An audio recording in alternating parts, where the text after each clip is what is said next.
প্রীতি খোলা আকাশের দিকে তাকিয়ে আছে। ছেলে মেয়ে দুটোও ঘুমিয়ে গেছে। একটু আগেই কত কাঁদছিল তারা তাদের মায়ের কাছে যাবে। এত মায়ের কাছে কেন যেতে হবে? সে ওদের মেরেছে নাকি? ওর সাথে একটু থাকলেই কি এমন ক্ষতি হতো? কয়েকদিন পর তো এমনিতেই দিয়ে আসবে। প্রীতি ঘরে গেল, তারপর ছেলে মেয়ে দুটোকে নিজের বুকের সাথে নিয়ে চোখ বন্ধ করলো। এখন বেশ ভালো লাগছে প্রীতির। ফজরের আজান কানে আসতেই প্রীতির ঘুম ভেঙে গেল। সে নামাজ পড়ে কিচেনে চলে গেল। রান্নাঘরটা বেশ ভালো না পারলেও মোটামুটি রান্না পারে প্রীতি। এখন তো আবার ছেলে মেয়ে দুটো আছে, ওদের জন্য নাস্তা বানাতে হবে।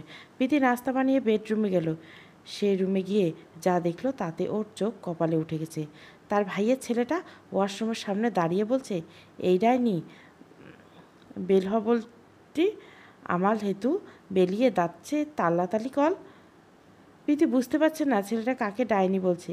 প্রীতি মুখে রাগ ফুলিয়ে বলল, এইসব কোন ধরনের কথা? আর কাকে তুমি ডাইনি বলছো? হ্যাঁ, ওকে বেল হতে বলো আমার হিটু। উফ, আমি আর পাচ্ছি না। পিলিত প্রীতি কেমন যেন ছেলেটার কথা শুনে খুব হাসি পাচ্ছে। কিভাবে দাঁত চিপিয়ে কথা বলছে। প্রীতি নিজের হাসি আটকে বলল, তুমি আমার সাথে চলো, আমি তোমাকে অন্য ওয়াশরুমে নিয়ে যাচ্ছি। ছেলেটা প্রীতির পিছু পিছু গেল। একটু পরে ছেলেটাকে নিয়ে আবার ঘরে এলো। এমা এসে দেখে মেয়েটা কেঁদে চোখ ফুলিয়ে ফেলেছে। ছোট ভাইটাকে নিজের ভাইকে দেখে ভ্যা ভ্যা করে কেঁদে দিল। মেয়েটা কাঁদতে কাঁদতে বলল, তুই কোথায় গিয়েছিলি ভাই? আমি ভেবেছিলাম এই আন্টিটা হয়তো তোকে মেরেই ফেলেছে। ছোট মেয়েটার কথা কানে যেতেই প্রীতির চোখে জলরাশি জমা হলো। সত্যি কি সে এতটাই খারাপ? হয়তো খুন করতে করতে চেহারার খুনের ছাপ বসে গেছে। প্রীতি ওয়াশরুমের ভেতরে গেল। আয়নায় নিজের চেহারা দেখতে লাগলো। তারপর নিজের হাত দেখতে লাগলো। কই, তার চেহারা তো ঠিকই আছে। তাহলে বাচ্চা দুটো কেন ওর কাছে থাকতে চায় না? প্রীতি নিজের চোখের পানি মুছতে লাগলো। প্রীতি একটু পরে নিজের সামনে বেরিয়ে এলো। ছেলে মেয়ে দুটোকে বিছানায় বসে আছে। প্রীতি ওদের কাছে যেয়ে বলল, চলো ফ্রেশ হবে, আমি সারাদিন বাসায় থাকবো না, এখন একেবারে গোসল করবে চলো। প্রীতি খুব সুন্দর করে এক এক করে গোসল করিয়ে দিল। কিন্তু বিপত্তি ঘটল ছেলেটার কাপড় পাল্টাতে দিয়ে। মেয়েটা থেকে ছেলেটা বেশ লাজুক।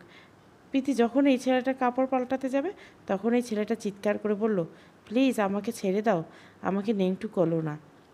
তোমার ভেজা কাপড় না পাল্টালে তোমায় ঠান্ডা লাগবে তো। ছেলেটা হাত দিয়ে নিজের চোখ ঢাকলো। তারপর লাজুক হেসে বলল, তুমি তো মেয়ে, আর আমার মেয়েদের সামনে লজ্জা করে। এটুকু একটা ছেলের এত লজ্জা! প্রীতির কানে কথাটা যেতে সে হু হু করে হেসে দেয়।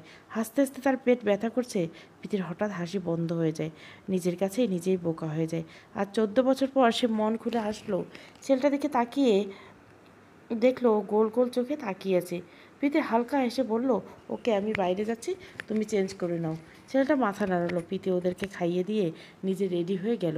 আজ ভার্সিটিতে যেতে হবে তার। যাওয়ার আগে সে ছেলে মেয়ে দুইটার সামনে বসে বলল, আমি কখন আসবো জানি না, তোমরা সাবধানে থাকবে।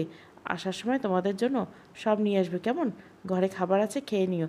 ভালো না লাগলে টিভি দেখো, আমি আসছি। তারপর প্রীতি সব কিছু লক করে চলে গেল। আবেশ চৌধুরী নিজের স্ত্রীকে হাসপাতালে ভর্তি করেছে কাল রাত থেকে। তার অবস্থা ভালো না। ছেলেমেয়ের জন্য সে প্রায় পাগল। পুলিশ তাদের খুঁজে পাচ্ছে না। অপরদিকে দীপ চৌধুরী নিজের বাড়িতে বসে আছে। তার পাশে স্ত্রী আর ছেলে বসে আছে। দীপ চৌধুরীর স্ত্রী বলল, প্রীতি কী করে ফিরে আসতে পারে? ও তো 14 বছর আগে মারা গেছে। আমিও তো বুঝতে পারছি না। আমি নিজে ওকে মরতে দেখেছি। আমি নিজের হাতে ওকে গাড়ি চাপা দিয়ে মেরেছি। তারপর ওর লাশ নির্জন রাস্তায় ফেলে এসেছি। ওর যেই অবস্থা ছিল তাতে ওর বেঁচে থাকার কথা না। আমি নিজে হাতে ওকে মেরেছি ডায়না। দীপ চৌধুরী বলল, কেউ আমাদের ফাঁসাচ্ছে ডায়না, আমার খুব ভয় হচ্ছে। ও বলেছে জেসিকা আর ওসমানকে নাকি মেরে ফেলেছে। এবার নাকি আমাদের দিহানের পালা। ও, তুমি শুধু শুধু ভয় পাচ্ছ বাবা। প্রীতি যদি ওইবারেরও বেঁচে যায়, কিন্তু এইবার আর বাঁচবে না, দিহান বলল। আমাদের সাবধানে থাকতে হবে আর আবেশের সাথে এমনভাবে মিশতে হবে যেন ও কিছুই বুঝতে পারে না, আমাদের যেন অন্ধের মতো বিশ্বাস করে। দীপ চৌধুরী বলল, প্রীতি নিজের ভার্সিটিতে এসেছে, কিন্তু ভার্সিটিতে আসতে এমন কিছু ঘটলো যা সে কল্পনা করেনি। কয়েকটা ছেলে মেয়ে সে আসতে তার দিকে কালো রং ছুঁড়ে মারল। পিতে আপাতমস্তক কালো রঙে ভরে গেছে। ছেলেমেয়েগুলোর দিকে তাকিয়ে দেখলো তারা হাসছে। তাদের হাতে ছোট ছোট বালতি। ভার্সিটির সবাই হাসছে তাকে দেখে। হঠাৎ তাদের মধ্যে থেকে একটা চিরচূড়া সুর প্রীতির কানে এলো। সামনে তাকিয়ে দেখলো ভার্সিটির ভিপি নির্ঝর শাহরিয়ে দাঁড়িয়ে আছে। সে মিটমিট করে হাসছে। নির্ঝর নিজের বোনের দিকে তাকিয়ে বলল, কিরে মিলা, কেমন দিলাম?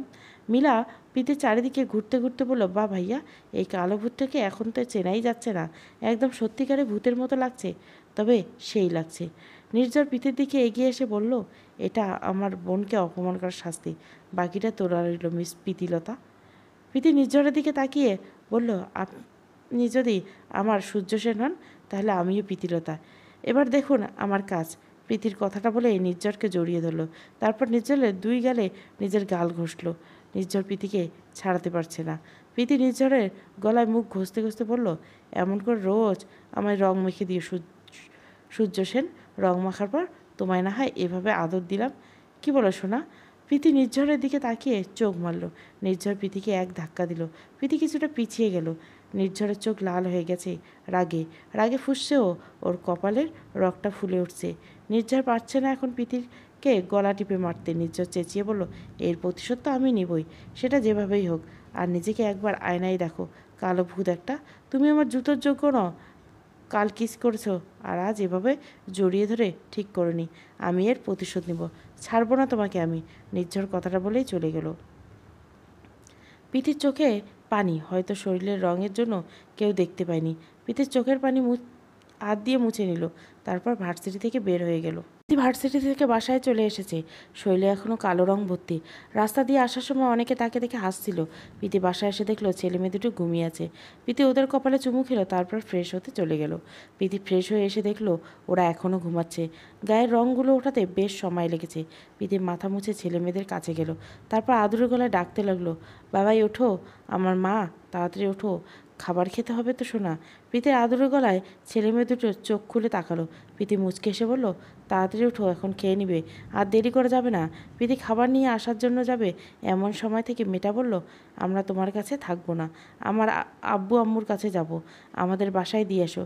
প্রীতি মেয়েটার কথায় কোনো জবাব দিল না, আবার হাঁটা দিল কিচেনের দিকে। ঘড়ির কাঁটা রাত 9টা। প্রীতির বাড়িটা বেশ নিরিবিলি। একাই এই বাড়িতে থাকে। বাড়িটা কেমন যেন একটা নিস্তব্ধ ভাব নিয়ে থাকে সবসময়। প্রীতির কাছে ছেলে মেয়ে দুটো আসতে চায় না। প্রীতি ওদের খুব একটা জোর করে না, জোর করে আটকে রেখেছে ওদের, এটাই তো অনেক। বারান্দায় এসে সিগারেটের ধোঁয়া উড়িয়ে দেয় প্রীতিলতা। চোখের পানিতে গাল গলা ভিজে গেছে। 5টা 6টা সিগারেট শেষ করে একটার পর একটা খাচ্ছে। আজকাল নিজেকে শেষ করে দিতে ইচ্ছে করে। ওর ভালো লাগে না আর এই জীবন। মরণটাই যেন তার একমাত্র বন্ধু। জীবনের কোনো মানে এখন খুঁজে পায় না। পাবে কি করে? নিজের ভাইয়ের কাছে চাইলে যেতে পারে না। চাইলে সন্তান তুল্য ওই ছেলেমেয়ে দুটোকে বুকে জড়াতে পারে না। চাইলে ভালোবাসার মানুষটিকে নিজের আসল পরিচয় দিতে পারে না।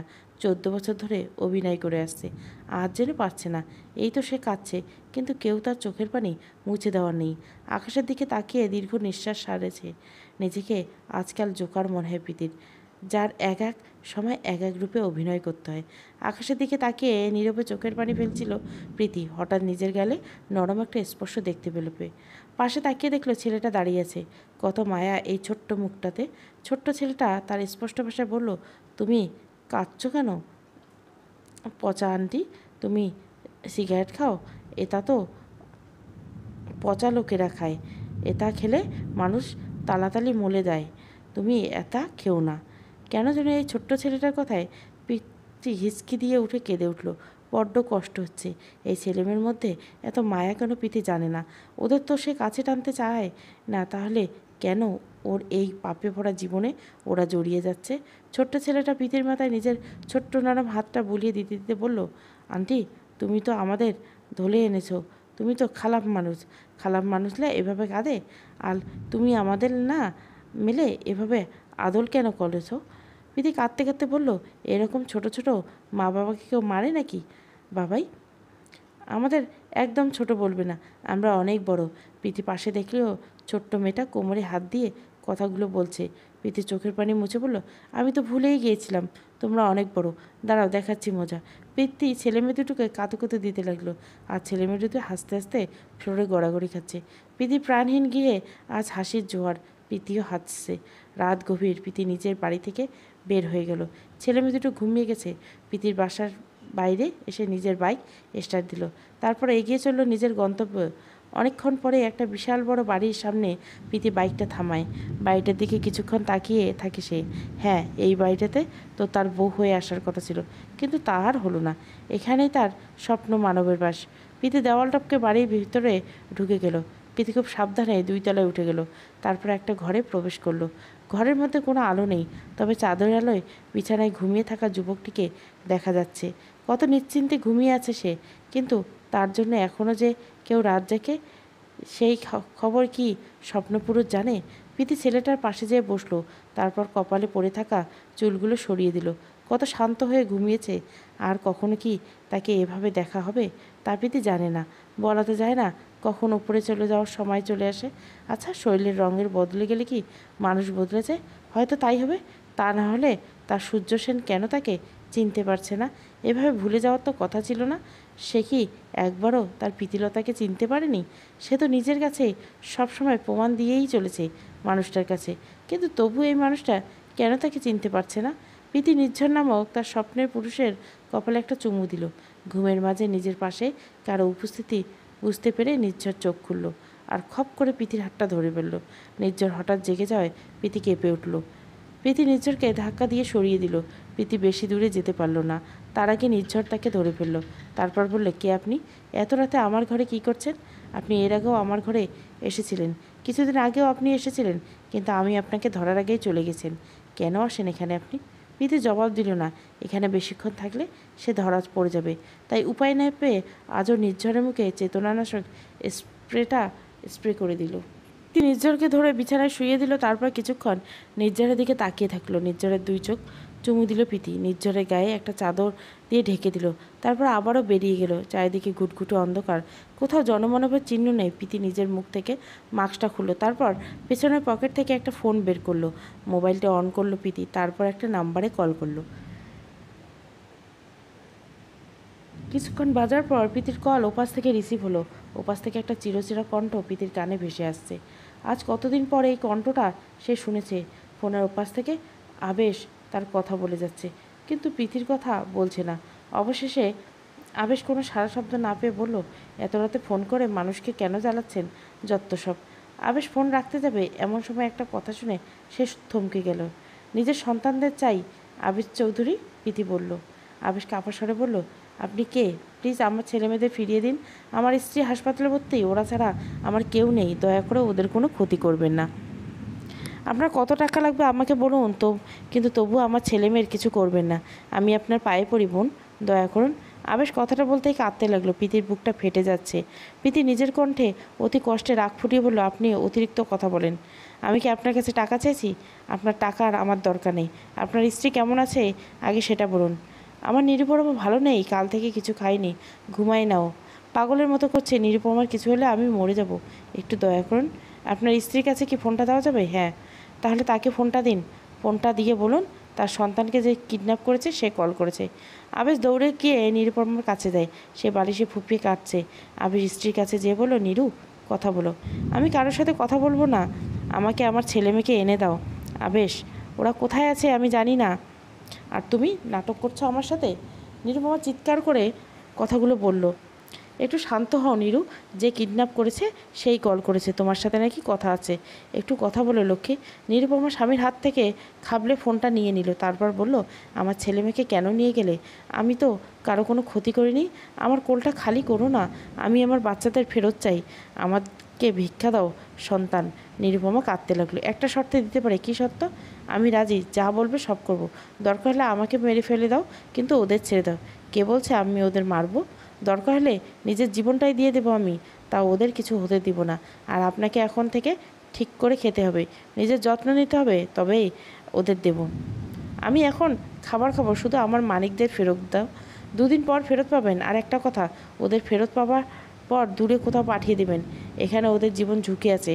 আপনার আত্মীয়দের মধ্যে কেউ ওদের খুন করতে চায়, নামটা আপনাদের আর এখন বলতে পারবো না। আর হ্যাঁ, আমি যে কল করেছি এই ব্যাপারে কাউকে কিছু বলবেন না, যদি বলেন তাহলে ছেলেমেয়ের আশা ছেড়ে দিন, এই জীবনে আর ওদের মুখ দেখবেন না। তুমি যেমনটা বলছো আমরা ঠিক তেমনটাই করব, কিন্তু ওদের ফিরিয়ে দাও। আর আমার ছেলে মেয়েকে কেউ কেন মারতে চাইবে ওটা বলা যাবে না, সময় হলে জানতে পারবেন। ওদের নিয়ে একদম চিন্তা করবেন না, ওরা ঠিক আছে, একটু পর ওদের ছবি পাঠিয়ে দেবো, দেখে নেবেন। এবার ফোন রাখি, দুষ্টু ছেলের বউ। নিরুপমা কান্নায় হঠাৎ করে থেমে গেল। ফোনের স্পিকার অন থাকায় আবেশও এমন কথায় চমকে উঠল। এই নাম ধরে প্রীতি রাখত নিরুপমাকে, তাও সবার সামনে না। প্রীতি কেবল আবেশের সামনে তাকে দুষ্টু ছেলের বউ বলে ডাকত। প্রীতিলা হাসতে হাসতে বলল, কি 14 বছর পর ডাকলাম এই নামে তোমাকে, তাই না? নিরুপমা শুধু বলল, প্রীতিলতা। প্রীতি জবাব দিল না, নিজের কণ্ঠ স্বাভাবিক করে বলল, রাখি, ভালো থেকো, বেঁচে থাকলে দেখা হবে। আবেশ ফোনটা কানে নিল আর চিৎকার করে প্রীতির নাম ধরে ডাকতে লাগলো, কিন্তু ততক্ষণে প্রীতি কল কেটে দিয়েছে। আবেশের ফোনে হঠাৎ মেসেজ আসার শব্দ হলো। আবেশ দেখলো তার ছেলেমেয়ের ছবি পাঠিয়েছে, তাদের হাসি মাখা মুখের ছবি। নিরুপমা আরও আবেশকে একে অপরকে জড়িয়ে কাঁদতে লাগলো। তাদের ছেলেমেয়ে ঠিক আছে, যেখানেই আছে ভালো আছে, এর থেকে আর কি চাই। সকালে সোনালি রোদ নির্ঝরে চোখে পড়তে তার ঘুম ভেঙে গেল।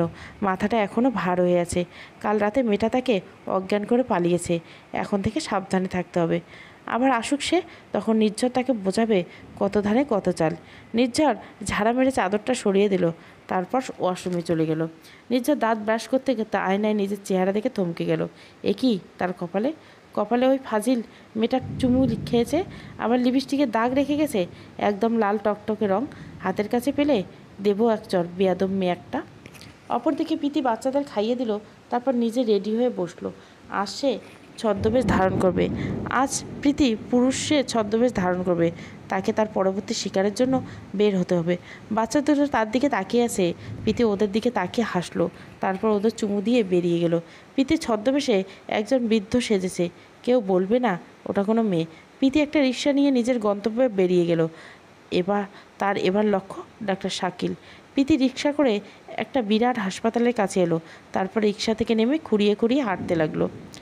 হাসপাতালের ভেতরে যেয়ে প্রীতি ডাক্তার শাকিলের খোঁজ করলো। প্রীতি চেয়ারে বসে আছে, একটু পরেই ডাক্তার শাকিল আসবে। প্রীতির মাথায় ঘুরছে ভয়ঙ্করভাবে। একে তো ছাড়বে না, যেই লোকটা তার মাকে তারই সামনে 2 বার ধর্ষণ করেছে, তাকে সে কী করে ছেড়ে দিবে। প্রায় 1 ঘন্টা পর ডাক্তার শাকিল এলো।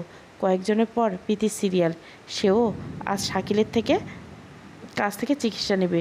একটু পর প্রীতির ডাক পড়লো। প্রীতি ভেতরে গেল।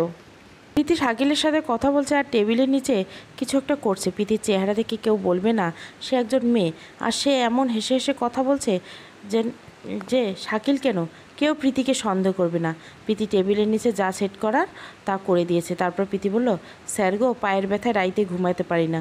বউ খালি বকে আমারে, কিছু একটা করেন। পায়ের গোড়ালির এমন ব্যথায় যে মইরা যাইতে মন চায়। শাকিল পুরুষরূপী প্রীতির দিকে তাকিয়ে ঝাঁঝালো গলায় বলল, আরে আপনি বড্ড বেশি কথা বলেন। এই নিন, এখানে কিছু টেস্ট দিয়েছি, টেস্টগুলো করিয়ে আসবেন। আর এখন যান আপনি, 8 ঘন্টা ধরে বকবক করেই যাচ্ছেন। প্রীতি হালকা হেসে বেরিয়ে গেল, তারপর নিজের অফিসের দিকে রওনা দিল। অপরদিকে নিরুপমা অফিসের বাড়িতে নিয়ে এসেছে তার ছেলে মেয়ে ভালো আছে জানার পর থেকে পাগলামি আর করছে না, তবে বেশ অসুস্থ। নিরুপমা নিজের ঘরে শুয়ে আছে। এমন সময় ঘরের দরজায় কেউ নক করলো। নিরুপমা ভেতরে আসতে বলতেই নক করা ব্যক্তি ভেতরে ঢুকলো। নিরুপমা নিজের ছোট ভাইকে দেখে 2 হাতে জড়িয়ে ধরো, তারপর চুমু খেলো তার গালে। নিরুপমা নিজের ভাইকে বলল, এই 2 দিন তো কম করলি না আমার জন্য।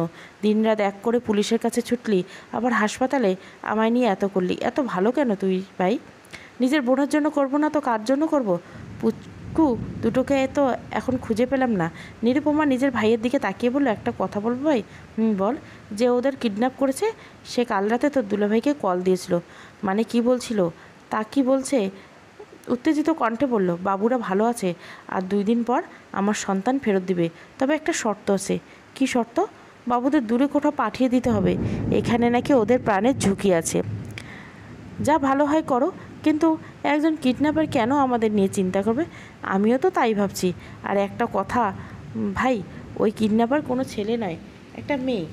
আর আমার সন্দেহ মতে সে আমাদের প্রীতিলতা। মানে কি বলছো আপু? প্রীতিলতা 14 বছর আগে মারা গেছে, আমরা প্রীতিলতার লাশটা আমি দেখতে পাইনি। আর কত বছর পর কিভাবে ফিরে আসবে? তোমার কোথাও ভুল হচ্ছে আপু। কথাটা বলে নিরুপমার ভাই চলে যেতে নিল। নিরুপমা বলল, নির্ঝর ভাই আমার, আমি মিথ্যে বলছি না। ওই মেয়েটা কাল রাতে একটা কথা বলেছে তোর দুলাভাই, তাই সন্দেহ করছে। নির্ঝর চুপ করে দাঁড়িয়ে আছে, কোনো কথা বলছে না। নিরুপমা দীর্ঘ নিঃশ্বাস ফেলে বলল, তুই কি এখনও ওকে ভালোবাসিস? ও যদি সত্যি আবার ফিরে আসে? নির্ঝর নিজের বোনের দিকে একবার ফিরে তাকালো, তার চোখের পানি টলমল করছে। নির্ঝর নিরুপমার দিকে তাকিয়ে বলল, প্রীতি যদি ফিরে আসে তাহলে এইবার আমি ওকে মেরেই ফেলবো। 14 বছরে আমাকে কষ্ট দেওয়ার শাস্তি দিব। আমি আসি এখন। নিচে বাবা আর মিলা এসেছে দেখা করতে। কি? চাচা চাচি এসেছে? তুই যা, আমি আসছি, নিরুপমা বলল। ঠিক আছে। হ্যাঁ, নির্ঝর আর নিরুপমা ভাই বোন, তবে তারা চাচাতো ভাই বোন। চাচাতো ভাই বোন হলে তারা আপন ভাই বোনের থেকে কম না। অন্যদিকে ডাক্তার শাকিল ভয়ে কাঁপছে, তার মাথায় কাজ করছে না, এসির মধ্যেও সে কাঁপছে। প্রীতি হাসপাতাল থেকে চলে যাওয়ার পর ডাক্তার শাকিল রেখেছে পিয়ন একটা খাম দিয়ে যায়। ডাক্তার শাকিল জিজ্ঞাসা করে কে দিয়েছে, কিন্তু ডাক্তার পিয়ন নাম বলতে পারে না।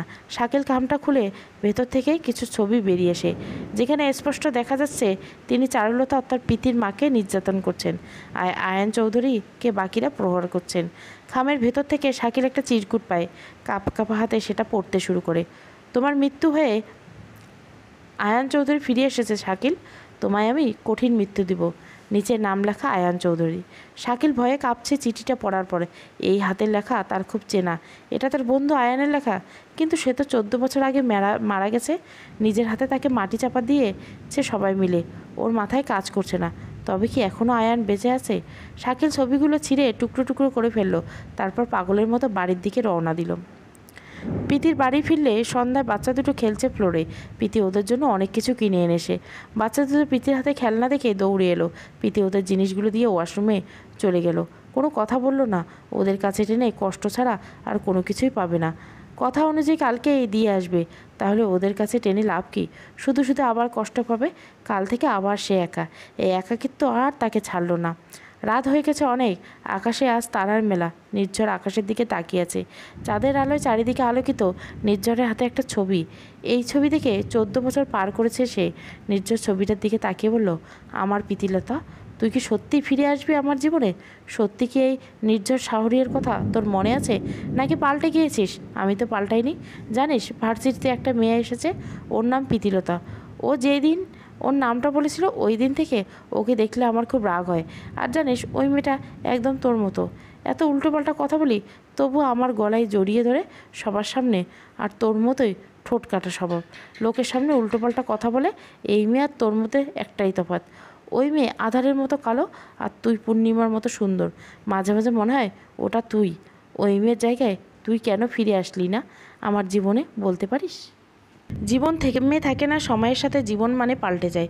সময়ের সাথে ভালোবাসার রং বদলায়, সময়ের সাথে ভালোবাসার ধরন পাল্টায়, সময়ের সাথে ভালোবাসার প্রকাশের মাধ্যম পাল্টায়। তবুও দিন শেষে আমরা ভালোবাসি, তবুও দিন শেষে আমরা ভালো থাকার চেষ্টা করছি। প্রীতি আজ তার ভাইয়ের ছেলে মেয়ে দুটোকে দিয়ে আসবে। বুকের ভেতরটা খাকা করছে। সত্যি কি আর দেখা হবে ওদের সাথে? ওদেরকে কি আবারও নিজের বুকে জড়িয়ে ধরতে পারবে? প্রীতির তা জানা নেই। একাকিত্ব আর হতাশা মানুষকে মানসিক রোগী বানিয়ে দেয়।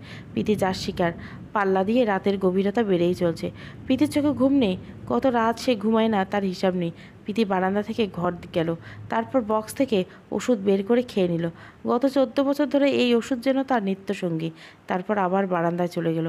বারান্দায় কিছুই আর আজ ভালো লাগছে না। আকাশের দিকে তাকিয়ে প্রীতিলতা হাসে, কষ্ট হয় খুব নিজের বুক মাঝারে।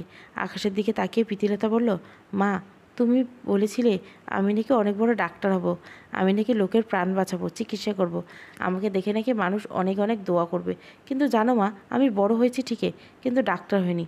আমি একটা খুনি হয়েছি মা। আমাকে এখন সবাই ভয় পায়, খুব রাগ হয় না আমার উপর? কী করব বলো? আমি চাই না এমন করতে, কিন্তু আমার মাথাটা ঠিক থাকে না। জানো, প্রথম খুনটা করেইছিলাম মেন্টাল হসপিটালে ভর্তি থাকা কালীন এক ডাক্তারকে।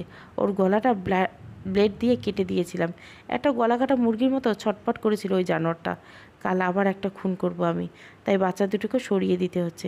ওদের নিয়ে কোনো রিস্ক আমি নিব না। আচ্ছা, আমাকে কি তুমি এখনও আগের মতোই ভালোবাসো? তোমার কথা মনে পড়ে? কোনো এক শ্রাবণের সময় করে আমায় না হয় নিয়েই যেও তোমাদের কাছে। তোমার নামে খোলা চিঠি পাঠিয়ে দিলাম নীল আকাশে, সময় হলে পড়ে নিও। পরের দিন সকালে হাসপাতালের দিকে যাচ্ছে শাকিল। কালকের ভয়টা তার কাটেনি এখনও। সারা রাত ঘুমাতে পারেনি। হঠাৎ তার মোবাইলে একটা মেসেজ এলো। শাকিল নিজের ফোন হাতে নিল, তারপর মেসেজ ওপেন করতে সে ঘামতে লাগলো। ওখানে স্পষ্ট লেখা, নিজের প্রিয় জিনিস যদি নষ্ট হয়ে যায় তাহলে খুব কষ্ট হয় ডাক্তার শাকিল, আর নিজের সন্তান যদি চোখের সামনে ছটপট করতে করতে মারা যায় তাহলে আরও কষ্ট হয়। তোমার সন্তান যদি মরে যায় তোমারও কি এমন কষ্ট হবে শাকিল, যেমনটা আমার হয়েছিল? শাকিল মেসেজটা পড়ে আবারও ঘামতে লাগলো। শাকিল দ্রুত বেগে গাড়ি চালাতে লাগলো। তার একমাত্র ছেলের কিছু হলে সে বাঁচবে না, না, কেউ তার ছেলেকে কিছু করতে পারবেন না। অপরদিকে আবেশ নিজের ছেলে মেয়েকে বুকে নিয়ে কাঁদছে। আজ কতদিন পর সে নিজের ছেলে মেয়েদের পেয়েছে, তাদের জ্ঞান নেই, অজ্ঞান অবস্থায় ওদের পেয়েছে। নিজের স্ত্রীকে কিছুক্ষণ আগে আবেশ খাইয়ে দিচ্ছিল। হঠাৎ ওর মোবাইলে একটা কল আসে।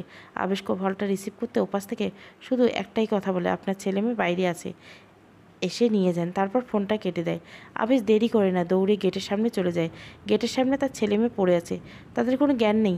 আবেশ ওদের বাসায় ভিতরে নিয়ে আসে আর ডাক্তারকে কল করে। ছেলে মেয়ে দেখে ডাক্তার বলল ওদের ঘুমের ওষুধ খাওয়ানো হয়েছে, তাই এরকম অচেতন হয়ে ঘুমাচ্ছে, তবে কয়েক ঘন্টা পরে এমনিতেই জ্ঞান ফিরবে, চিন্তার কোনো কারণ নেই।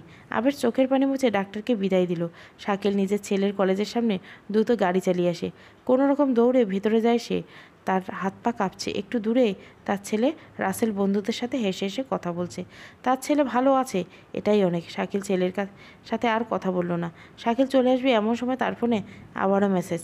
এটুকুতে ভয় পেয়ে গেলে নাকি শাকিল? তোমাকে তো কেবল একটু ভয় দেখালাম, বাকিটা তোরা রইল কেমন? শাকিল কপালে ঘাম মুছে নিল। তারপর আবারও গাড়িটার দিকে এগিয়ে গেল। শাকিল আস্তে আস্তে গাড়িটা চালিয়ে হাসপাতালে গেল। শাকিল নিজের চেম্বারে হাত দিয়ে বসে আছে, কিছুই ভালো লাগছে না। হঠাৎ করে একটা চাপা কান্নার আওয়াজ তার কানে এলো।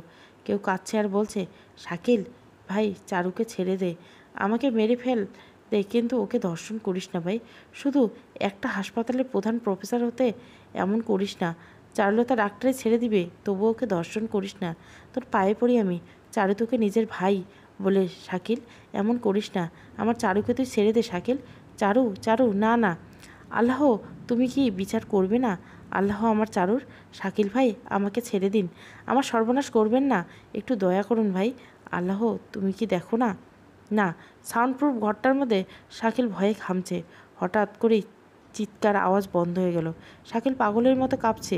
শাকিল দৌড়ে চেম্বার থেকে বেরিয়ে গেল। হাসপাতালে সবাই অবাক হয়ে শাকিলের দিকে তাকিয়ে আছে। শাকিল পাগলের মতো হাসপাতাল থেকে বেরিয়ে গেল। তারপর দৌড়ে গাড়িতে বসলো।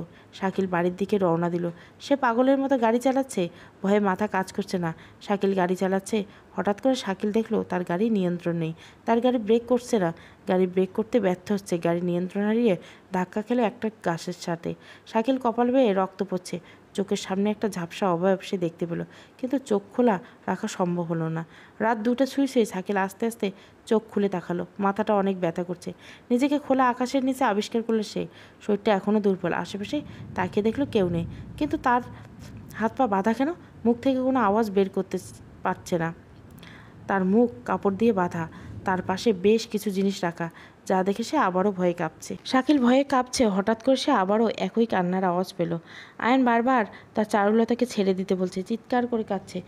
চারুলতা কাঁদছে আর চিৎকার করছে। একটু পরে আবার সব শান্ত হয়ে গেল। শাকিল সামনে আরও একটা চেয়ার। শাকিল অবাক করে দিয়ে একটা মেয়ে তার সামনে বসলো। মেয়েটা শাকিলের দিকে তাকিয়েছে। মেয়েটা বেশ কিছুক্ষণ তাকিয়ে তাকিয়ে বাঁকা হাসলো। তারপর বলল, ভয় লাগছে বুঝি?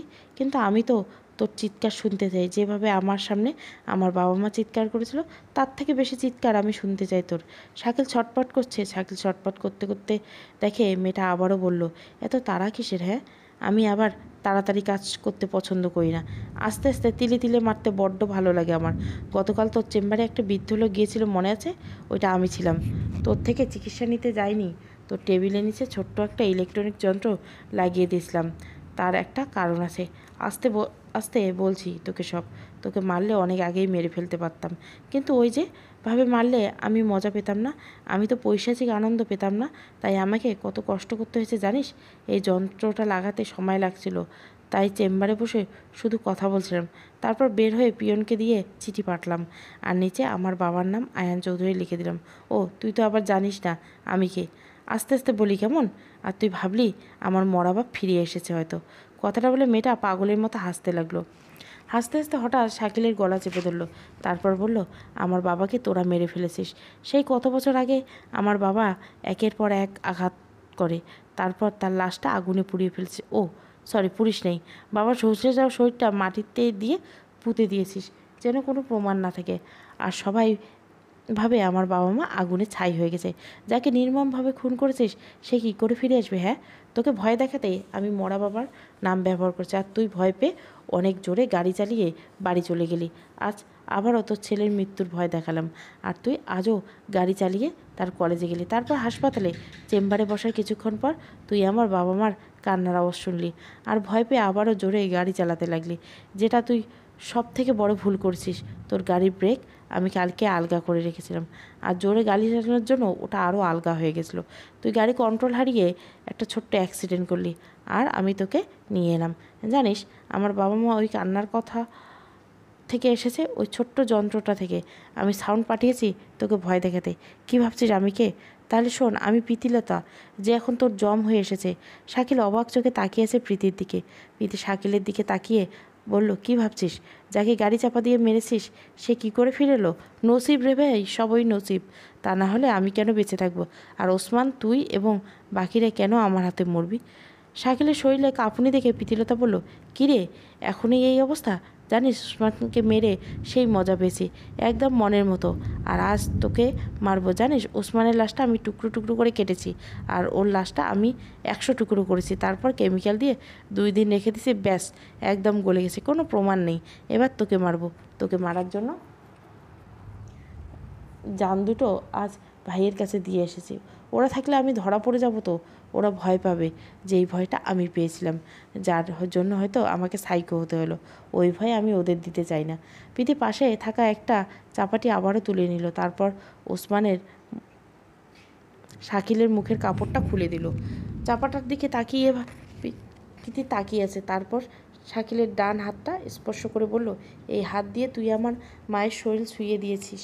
এই হাত দিয়ে তুই আমার নিরাপত্তার মাকে দুইবার ধর্ষণ করছিস, তাও আমার চোখের সামনে। আমি ছোট প্রীতিলতা সেদিন কিছু করতে পারিনি। বাবা মার বিপদে নীরব দর্শকের মতো গিয়েছিলাম আলমারির মধ্যে। যে হাত দিয়ে আমার বাবাকে মেরেছিস সেই হাত দিয়ে আমার ভাইটাকে খুন করেছিস। যেই হাত দিয়ে একটা চেয়ারের জন্য বর্বর 2বার আমার মাকে ধর্ষণ করছিস, ওই হাত আমি রাখবো না। প্রীতিলতা সেই হাত রাখবে না। প্রীতিলতার চেহারা এখন কোনো এক দানবী হয়তো ভর করেছে। চেহারায় ভয়ঙ্কর রূপ ধারণ করেছে, চেহারা আগুনের মতো লাল হয়ে গেছে। চিৎকার করে কথা বলতে বলতে শাকিলের হাতে একটা কোপ দিল। কোপ পড়ার সাথে সাথে শাকিল চিৎকার করে উঠল। শাকিলের ডান হাতের আঙ্গুলগুলো পড়ে গেছে। প্রীতি শান্ত হলো না, একের পর এক কোপ দিতেই লাগলো। শাকিলের হাত দুটো কোনোই পর্যন্ত ছিন্ন ভিন্ন হয়ে গেছে। শাকিল ক্ষমা চাচ্ছে বারবার, কিন্তু প্রীতি শান্ত হলো না। শাকিলের দিকে তাকিয়ে বলল, আজ আমি তোর চিৎকার শুনতে চাই। তোর চিৎকার আমি আমার বুকের আগুন নেভাবো। প্রীতি পাশে একটা বক্স খুললো, যেটার ভেতরে রাশি রাশি মদ। পাশের একটা বক্স খুলে সেটার মধ্যে কেরোসিন আর পেট্রোল। আর শাকিলের হাতে যন্ত্রণায় চিৎকার করে লাগলো। প্রীতি মদ আর কেরোসিনের চিপি খুললো, তারপর একটা বোতলে শাকিলের শরীরে ঢালতে লাগলো। আর শাকিল বারবার ক্ষমা চাচ্ছে, নিজের প্রাণ ভিক্ষা চাইছে। আত্মরা শরীর। প্রীতি মদ আর কেরোসিন ঢালা শেষ হতে শাকিল কোনো মতে বলল, আমাকে ছেড়ে দাও, আমি আর ডাক্তারি করব না, আমাকে মাফ করে দাও। প্রীতি পাশে থাকা মাছটা হাতে তুলে নিয়ে বলল, তুই তো আমাদের বাড়িতে আগুন দেওয়ার বুদ্ধি করে দিসলি, তাই না? যা, তোকে ছেড়ে দিলাম। প্রীতি কথাটা বলে ম্যাচের কাঠিতে জ্বলন্ত আগুন শাকিলের দিকে ছুড়ে দিল। শাকিল চিৎকার করে বাঁচার জন্য, আর প্রীতি সে 1 বোতল মদ আয়েশ করে খেতে লাগলো চেয়ারে বসে, আর হাসতে লাগলো। একটু পর শাকিলের আওয়াজ থেমে গেল, কিন্তু প্রীতি জানালো ভয়ানক আগুন নিভল না। খোলা আকাশের দিকে তাকিয়ে প্রীতিলতা হাসলো, তারপর হাসির মাঝে 1 ফোঁটা পানি গড়িয়ে পড়ল।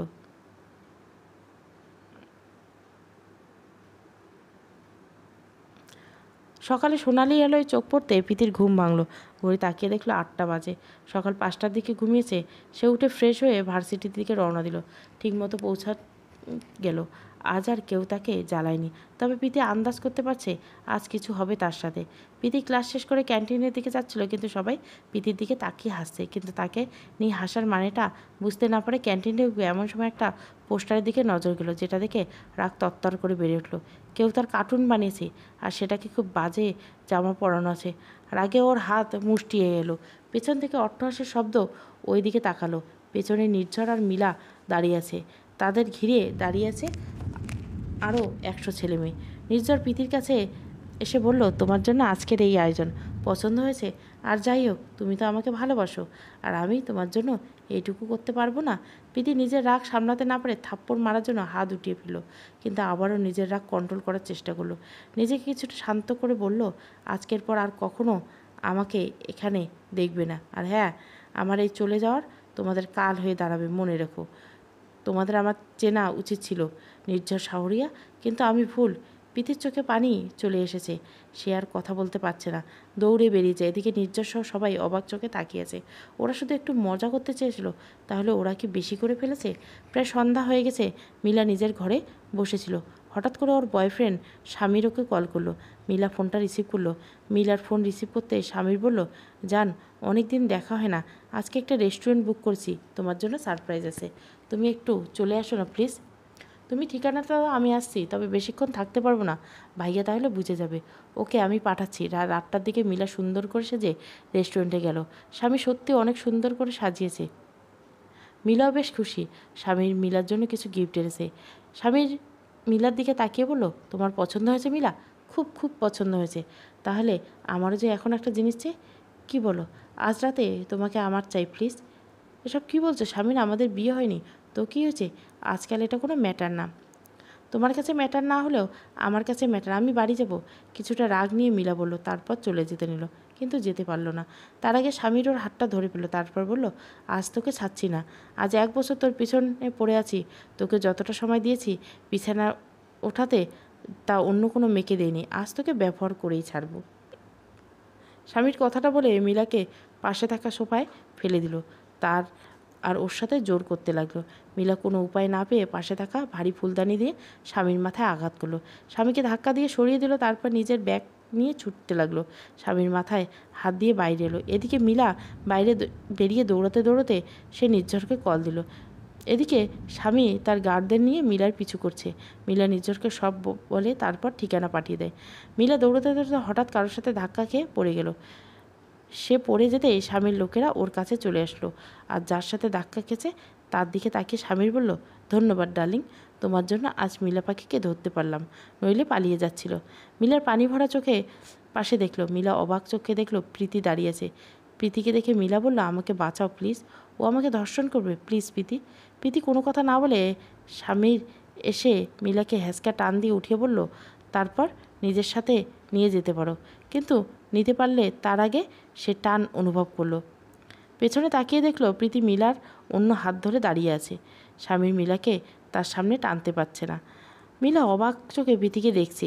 এই মেয়েটার শক্তির কাছে স্বামী পারছে না, আর মিলার হাতটা মনে হয় প্রীতি ছেড়েই নিবে, এমনভাবে ধরছে। স্বামীর কিছু বলবে তার আগে প্রীতি ওর বুক বরাবর ধাক্কা লাথি মারল। মিলাকে ধাক্কা দিয়ে সরিয়ে দিল, তারপর স্বামীরকে মারতে লাগলো। স্বামীর গার্ডেরা প্রীতির সাথে পাচ্ছে না। 10 মিনিটের মধ্যে সবাই প্রীতিকে আত্মরা করে দিয়েছে, আর মিলা অবাক চোখে দেখছে। আর মিলার পিছনে দাঁড়িয়ে নির্ঝর অবাক চোখে দেখছে। মাত্র সে এসেছে, তারা নিজেদের চোখকে বিশ্বাস করতে পারছে না। এটাই কি তাদের ভার্সিটির শান্তশিষ্ট প্রীতিলতা? প্রীতি ওদের মেরে রাস্তা থেকে নিজের ঘড়ি, চশমা আর ব্যাগ তুলে নিল, তারপর সামনের দিকে হাঁটা দিল। কিছুটা দূর যেয়ে থেমে গেল, পিছনে না তাকিয়ে বলল, মানুষের চামড়া গায়ে থাকলে মানুষ হয় না, মানুষ হতে মনুষ্যত্ব লাগে। তাই আগে মনুষ্যত্ব দেখে মানুষ বিচার করো, চামড়া দেখে নয়। আর এখন থেকে কাপড়ের সাইজ বড় করুন। আজ না হয় শারীরিক ধর্ষণ থেকে বেঁচেছেন, কিন্তু যতদিন যারা চোখ দিয়েছে ধর্ষণ করছে তাদের কি করবেন? প্রীতি আর দাঁড়ালেন না, নিজের রাস্তা হাঁটা দিল। অপরদিকে মিলা নিজের ভাইকে ধরে কান্নায় ভেঙে পড়ল, আর নির্ঝর দৃষ্টি অন্ধকারে মিলিয়ে যাওয়া সেই বহুরূপী কন্যার দিকে। রাত গভীর, প্রীতি তাকিয়ে আছে আকাশের দিকে। আজও ঘুম নেই। তার হাতে একটা ডায়েরি। প্রীতি ডায়েরিটা খুলে পড়তে লাগলো ঝাপসা বাতির আলোয়। কতবার সে পড়েছে তার শেষ নেই, তবুও আবার ডায়েরির পাতায় লেখাগুলো অস্পষ্ট। পড়তে ইচ্ছা করে প্রীতি পড়তে শুরু করলো তার মা বাবার ভালোবাসার গল্প। নিজের থেকে 6 মাস বড় একটা মেয়ের পিছনে ঘুরছেন 2 বছর ধরে। কেন পড়ে আছেন আমার পিছু? আয়ান, আপনি কি দিয়ে তৈরি বলুন তো? কথাগুলো বেশ রাগী কণ্ঠে বলল চারুলতা। আয়ান নামক শ্যামলা যুবকটি হাঁপাতে হাঁপাতে বলল, আজ আপনার কলেজে অনুষ্ঠান চারু, আপনার জন্য বেলি ফুলের গাজরা নিয়ে এসেছি। এটা পড়লে আপনাকে একদম রাজকন্যার মতো লাগবে। আপনার জন্য গাজরা কিনতে সেই ভোরে বেরিয়েছি, আরও আগে নিয়ে আসতাম, কিন্তু রিক্সাটা মাঝপথে খারাপ হয়ে গেছে, তাই দৌড়ে আসতে দেরি হলো। চারুলতা অবাক চোখে দেখছে আয়ানকে। এই ছেলেকে সে যত দেখে ততই অবাক হয়। 2 বছর ধরে এর পাগলামির শেষ নেই। আয়ান চারুর কাছে এসে বলল, আপনার খোপায় এই গাজরাটা দিন না চারু, অনেক কষ্ট করে এনেছি। আয়নের দিকে তাকিয়ে দেখলো সে একেবারে ঘামে গেছে। সত্যি বড্ড কষ্ট হচ্ছে। চারু আয়নের হাত থেকে গাজরাটা নিল। তার একটা গাজরার খুব দরকার ছিল, কিন্তু কাল কোথাও পায়নি। আয়ান চারুকে দেখছে। চারু আজ লাল পাড়ে সাদা শাড়ি পরেছে, লাল রেশমি চুড়ি, কপালে লাল টিপ, সামনে আসা চুলগুলো বরাবর জ্বালাচ্ছে চারুকে। মায়াভরা চোখে কাজল নেই, নেই কোনো কৃত্রিম সাজ। তার শ্যামবর্ণা চারুর কোনো সাধারণ কেউ নয়। আজ তাকে হুড়ের মতো থেকেও কম লাগছে না। আয়ান তাকিয়ে রইল সেই রূপের দিকে। চারু অনেক খোঁজ করেও খোঁপায় গাজরা লাগাতে পারল না, যার ফলে তার মুখের কিছুটা রাগের আভাস ফুটে উঠল। আয়ান চারুলতার মুখ দেখে হাসলো, তারপর নিজেই চারুর হাত থেকে মালাটা নিয়ে বাঁধতে বাঁধতে বলল, বিয়ের পর রোজ আপনার জন্য আমি মালা নিয়ে আসবো চারু, তারপর আপনার খোঁপায় গাজরা গুজে দিব, আর আপনি আপনার শাড়ির আঁচল দিয়ে আমার ঘাম মুছে দেবেন। আপনারা আমার ছোট্ট সংসার হবে। আপনাকে আমি একদম লাল টুকটুক বউয়ের মতো সাজিয়ে রাখবো, যাকে দেখার স্বাদ এই জীবনে ফুরাবে না আমার। চারু আয়ানের দিকে ঘুরে দাঁড়িয়ে বলল, আপনার এই গাজরার দরকার নেই, আমি এক্ষুনি খুলে ফেলবো। না চারু, এটা খুলবেন না। আমায় না হয় ভালোবাসেন না, কিন্তু মানুষ হিসেবে আমার কষ্টটা একবার বোঝার চেষ্টা করুন প্লিজ। চারু তা কিছু বলল না। আয়ান নামক শ্যামলা যুবকটি পাশ কাটিয়ে যেতে লাগলো। ছেলেটা অদ্ভুত বলে সব। আজ তার কলেজ প্রোগ্রাম আছে, তাই একটু সেজেছে, আর এই পিচ্চি ছেলে এখনও তার পিছু নিয়েছে।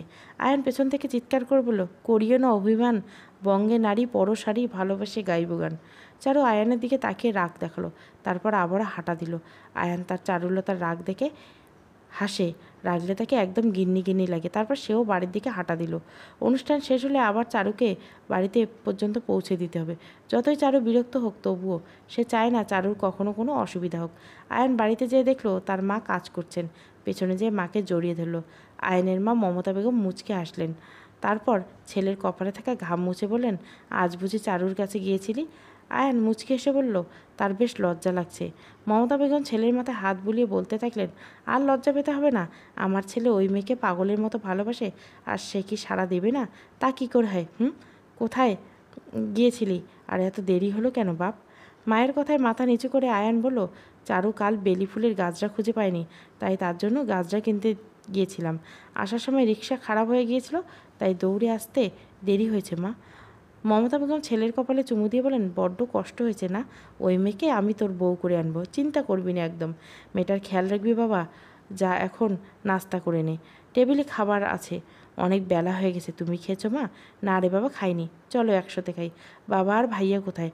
তোর বাবা মিটিংয়ে আছে, তাই চলে গেছে সকালে, আর তোর ভাইয়ারা স্কুলে গেছে। চল খেয়ে নিবি। কাঠফাটা রোদে চারিদিকে আয়ান একটা ছাতা নিয়ে কলেজের সামনে দাঁড়িয়ে আছে, হাতে এক বোতল পানি। অনুষ্ঠান একটু পরে শেষ হবে। আয়ান একটা গাছের নিচে দাঁড়িয়ে আছে। একটু পর দেখলো গার্লস কলেজের ভেতর থেকে সারি সারি মেয়েরা বেরিয়ে আসছে। এর মধ্যে আয়ান তার চারুলতাকে খুঁজে চলছে। বেশ কিছু সময় পর তার চারুকে খুঁজে পেল। আয়ান তার কাছে দৌড়ে গেল। চারু কিছু বলতে না দিয়ে পানির বোতল আর তার ছাতাটা হাতে দিয়ে তারপর দৌড়ে চলে গেল। আর চারু সে অবাক চোখে আয়ানের চলে যাওয়া দেখতে লাগলো। হঠাৎ একটা বাচ্চা ছেলে চারুর কাছে এসে আর তার হাতে একটা চিরকুট দিল। চারু ছোট্ট বাচ্চাটা কিছু করবে তার আগে সেও চলে গেল। বোতল থেকে প্রায় অর্ধেক পানি খেয়ে নিল সে। সত্যি বড্ড পানি তৃষ্ণা ছিল তার। চারু ছাতাটা খুলেই বাড়ির দিকে রওনা দিল। এই রোদে ছাতা ছাড়া তো সত্যিই কষ্ট হবে। রাত 12টা ছুঁই ছুঁই চারুলতার পড়া শেষ। সে এখনও ঘুমিয়ে পড়বে। হঠাৎ একটা চিরকুটটার কথা মনে পড়ল। চারু চিরকুটটা খুললো, তারপর পড়তে শুরু করলো। জানেন চারুলতা, আপনি আমাকে যতই রাগ দেখান, যতই আপনার থেকে ছোট বলে অপমান করে, তাতে আমার কখনো কষ্ট হয় না।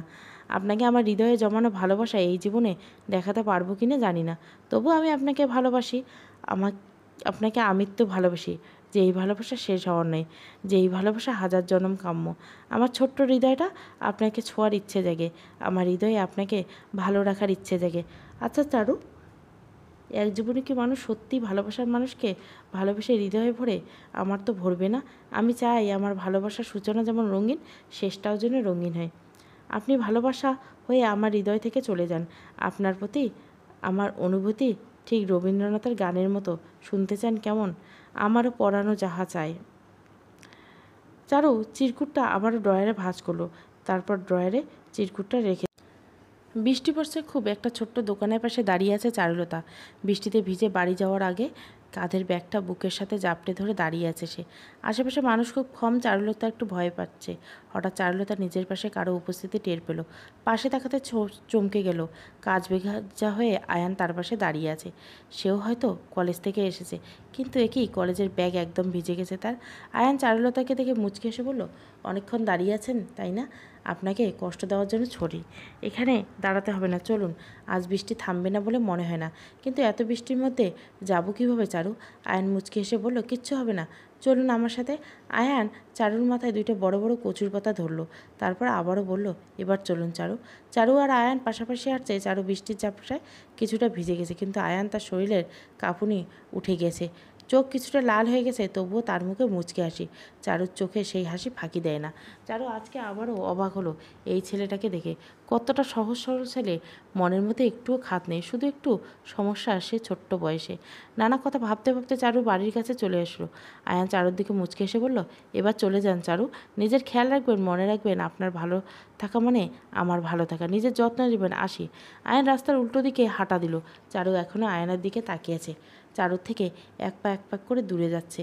বেশ কিছুটা দূরে যেতে আয়ন পেছনে তাকালো। চারু এখনও আগের জায়গায় দাঁড়িয়ে আছে দেখে সে আবারও হাসলো। এই হাসি অনেক দূর থেকে চারু চোখে স্পষ্ট। চারু তাকে দেখেছে, কথাটা ভেবে আয়নের মনে প্রশান্তি ছেয়ে যাচ্ছে। 4 দিন পার হয়ে গেছে, আয়নের সাথে চারুর কয়েকদিন দেখা হয়নি। চারুর কাছে ব্যাপারটা খুব জোরালো নয়, কিন্তু মনের কোথায় আয়ান নামক ব্যক্তিকে দেখার প্রয়াস তার জাগে। বিকালের দিকে জানলার কাছে চারু বসে আছে আনমনে। কেউ একজন চারুর মাথায় হাত রাখতে সে এদিকে তাকালো, দেখলো তার দাদি দাঁড়িয়ে আছে। আপন বলতে দাদা দাদি ছাড়া আর কেউ নেই। বছরখানেক আগে তার বাবা যক্ষ্মায় মারা গেছেন। বাবা মারা যাওয়ার 6 মাস পর হঠাৎ করে মাও মারা যায়। দাদা দাদির বড্ড আদুরের চারুলতা। দাদিকে দেখে আলতো হাতে জড়িয়ে ধরল চারু। তার দাদি চারুর মাথায় হাত বুলাতে বুলাতে, আমার গোলাপির কি হয়েছে? কালকে থেকে দেখতেছি কেমন উদাস উদাস। চারু কিছু বলবে সে তো নিজেই জানে না কেন সে এত উদাস। রাত 9টা বাজে, চারুর মন ভালো নেই। আজ পড়তে ভালো লাগছে না, বুকের ভেতরটা কেমন যেন হু হু করছে। চারুর চিন্তার মাঝে কেউ একজন তার জানলায় শব্দ করলো। চারু কিছুটা চমকে হঠাৎ শব্দে। চারু জানলার কাছে যে আস্তে করে বলল, কে? ওপাশ থেকে শব্দ হলো, একবার জানলাটা খুলবেন চারু, আপনাকে একবার দেখেই চলে যাব, একটাবার খুলুন না। চারুর এই কণ্ঠটা খুব চেনা, গত 2 বছর ধরে হাজারবার এই কণ্ঠটা শুনেছে, কিন্তু এই কণ্ঠের মালিক কোথায় ছিল এতদিন? চারু দেরি না করে জানলাটা খুলে দিল। জানলাটা খুলে চারু আয়ানের সেই সহজ সরল হাসিটা দেখতে পেল। মানুষটাকে মুখে যেন হাসি লেগেই থাকে, কিন্তু এ কি, তার চোখের নিচটা এমন কালো হয়ে গেছে কেন? অনেকটা শুকিয়ে গেছে, চুলগুলো কেন এলোমেলো? চারুলতা হাত আনমনে জানলার ওই পাশে চলে যায়। তার হাত আয়নের ডান গালে আলতো স্পর্শ করতে আয়নের চোখে পানি চলে আসে। তার চারুলতা তাকে স্পর্শ করেছে। চারু যেন নিজের মাঝে নেই। সে আবারও বলে উঠল, এতদিন কোথায় ছিলেন? আপনাকে বড্ড দেখতে ইচ্ছে করছিল আমার, কিন্তু এই 4 দিনে একবারও আপনি আসেননি। আয়ন চারুলতার দিকে তাকিয়ে বলল, আমারও আপনাকে বড্ড দেখতে ইচ্ছে করছিল। দেখা হয়ে গেছে চারু, এবার আমায় যেতে হবে, কেউ দেখলে আবার সন্দেহ করবে। জানলাটা লাগিয়ে দিন, আর এটা আপনার জন্য। কখনো যদি আমার জন্য একটু ভালোবাসা অনুভব হয়, এই দিন পড়বেন চারু। আর হ্যাঁ, যেই দিন বুঝবেন আমায় ভালোবাসেন, ঠিক ওই দিন প্যাকেটটা খুলবেন চারু। আমাকে মুখে বলতে হবে না ভালোবাসি, আপনার সাজেই আমি বুঝে যাব। আয়ান জানলা থেকে দূরে চলে যায়, আর চারু সে জানলার কাছে এসে দাঁড়িয়ে অন্ধকারে আস্তে আস্তে মিলিয়ে গেল আয়ান। বাসায় এসে শুয়ে পড়লো। মাথাটা বড্ড ব্যথা করছে। 4 দিনের জ্বরে সে কোথাও যেতে পারেনি। ওই দিন বৃষ্টি ভেজার পর আয়ান বাসায় আসে, কিন্তু বাসায় আসার পরপর তার জ্বর আসে। কিন্তু চারুর সব খবর নিয়েছে সে তার পাশের বাড়ির বন্ধু জামিলের কাছ থেকে। এখনও শরীরটা ভালো না। আয়ান বিছানা থেকে আবার উঠে দাঁড়ালো, তারপর নিজের ছোট্ট 2 ভাইয়ের ঘরের দিকে হাঁটা দিল। 4 দিন তাদের সাথে একটাও কথা হয়নি খুব একটা, যদিও ছোট ভাই দ্বীপ এসে বারবার তার খোঁজ নিয়েছে, কিন্তু মিহান আসেনি খুব একটা। সে ছোট থেকে অন্যরকম। মিহান অনেকটা গম্ভীর টাইপের। আয়ানকে খুব একটা পছন্দ করে না সে। দীপ আর মিহান যমজ, কিন্তু দুইজনের মধ্যে অনেক তফাৎ। দীপ আয়ান বলতে পাগল একদম, আর মিহান দু চোখে আয়ানকে দেখতে পারে না। আয়ান ভাইদের ঘরের সামনে এসে উকি দেয়, তাকিয়ে দেখলো তারা ঘুমিয়ে গেছে। দীপ আর মিহান দুইজনে বড্ড ঘুমায়। ওদের ঘুমাতে দেখে আয়ান নিজের ঘরের দিকে হাঁটা দিল। প্রীতিলতা আসবে বলে 2য় পর্ব। আর এই চারুলতা আর আয়ান, এটা হচ্ছে প্রীতিলতার মা বাবা। তাদের প্রেম কাহিনীটা প্রীতিলতা ডায়েরিতে পড়তেছে। ভালো লাগলে অবশ্যই লাইক, শেয়ার এবং সাবস্ক্রাইব করবেন। Thank you for watching.